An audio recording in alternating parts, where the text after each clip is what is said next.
o Senhor da Folha Serenada. As ruas celebram a Umbanda, religião que comemora o seu mito de origem no dia 15 de novembro e pode ser percebida como um resultado do amálgama entre os ritos de ancestralidade dos bantos, calundus, pagelanças indígenas, catimbós, o culto fundamentado na bebida sagrada do tronco da jurema, encantarias, elementos do cristianismo popular ibérico e do espiritismo kardecista. Seus saberes moram na encruzilhada da cristianização dos ritos africanos e da africanização do cristianismo com um tempero profundamente indígena, acrescentado aos poucos por diversas contribuições. Mas vamos ao mito de origem. A versão mais famosa para a criação da Umbanda transita em torno do dia em que, no distrito de Neves, na cidade de São Gonçalo, Rio de Janeiro, o jovem Zélio Fernandino de Moraes sofreu uma paralisia inexplicável. Zélio teria, depois de certo tempo, se levantado e anunciado a própria cura. A mãe do rapaz o levou a uma rezadeira conhecida na região, que incorporava o espírito do preto velho tio Antônio. Tio Antônio disse que Zélio era médium e deveria trabalhar esse dom. No dia 15 de novembro de 1908, algumas versões sugerem que o fato teria ocorrido em 1907, por sugestão de um amigo do pai, Zélio foi levado à Federação Espírita de Niterói. Subvertendo as normas do culto, Zélio levantou-se da mesa em que estava e disse que ali faltava uma flor. Foi até o jardim, apanhou uma rosa branca e colocou-a com um copo de água no centro da mesa de trabalho. Ainda segundo a versão mais famosa, Zélio incorporou um espírito e simultaneamente diversos médiuns presentes receberam caboclos, índios e pretos velhos. Instaurou-se na visão dos membros da Federação Espírita uma confusão sem precedentes. Ao ter a atenção chamada por um dirigente da Federação Espírita, o espírito incorporado em Zélio perguntou qual era a razão para evitarem a presença dos pretos e caboclos do Brasil, se nem sequer se dignavam a ouvir suas mensagens. Um membro da federação inquiriu o espírito que Zélio recebia com o argumento de que pretos velhos, índios e caboclos eram atrasados, não podendo ser espíritos de luz. Ainda perguntou o nome da entidade e ouviu a seguinte resposta: se julgam atrasados o espírito de pretos e índios, saibam que amanhã darei início a um culto em que pretos e índios poderão dar sua mensagem e assim cumprir a missão que o plano espiritual lhes confiou. E se querem saber meu nome, que seja este: Caboclo das 7 Encruzilhadas, porque não haverá caminhos fechados para mim. É sintomático que a Umbanda tenha começado a estruturar o seu culto em um momento singular dos debates sobre a construção da identidade nacional, após a abolição e as primeiras décadas da República. Em certo sentido, o que o Caboclo das 7 Encruzilhadas anuncia não é só a religião.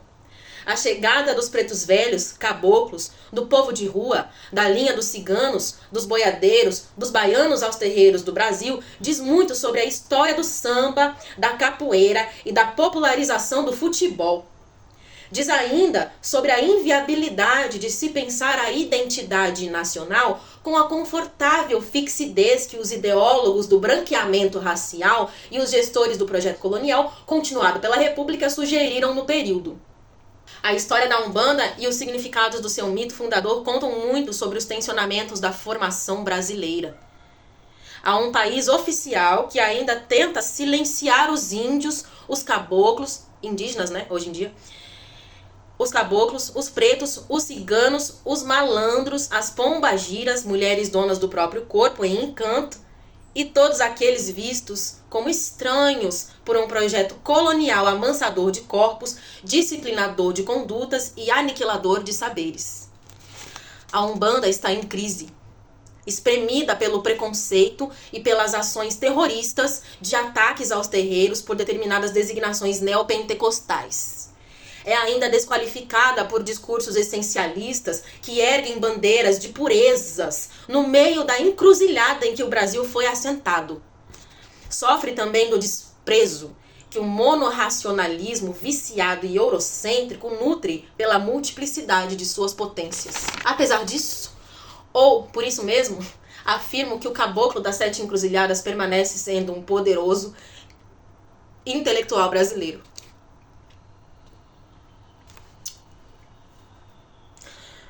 Nunca achei mera coincidência que seu brado insubmisso tenha sido lançado no aniversário da proclamação da República.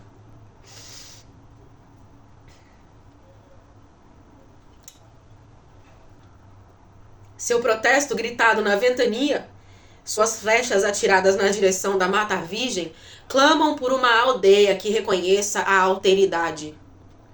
As gramáticas não normativas, as sofisticadas dimensões ontológicas dos corpos disponíveis para o transe, a generosidade dos encontros, as tecnologias terapêuticas e populares do apaziguamento das almas pela maceração de folhas e pela fumaça dos cachimbos do Congo. É ainda o brado mais que centenário do caboclo das 7 encruzilhadas que joga na cara do Brasil, como amarração, nosso desafio mais potente. Chamem os tupinambás, os aimorés, os pretos, os exus, as pombagiras, as ciganas, os bugres, os boiadeiros, as juremeiras, os mestres, as encantadas, as sereias, os meninos levados, os pajés, as rezadeiras, os canoeiros, as pedrinhas miudinhas de Aruanda. Chamem todas as gentes massacradas pelo projeto colonial e cada vez mais atual de aniquilação. A Pemba risca os ritos desafiadores de afirmação da vida. Ao cultuar aparentemente os mortos, é exatamente contra a morte que o brado e a flecha do caboclo ainda ressoam. Quem encantou a sucuri, macerando no toco a folha serenada, despertou de beleza a mata escura. A história exemplar da Umbanda é um ponto riscado de louvação aos excluídos pelo Brasil oficial. O país da rua.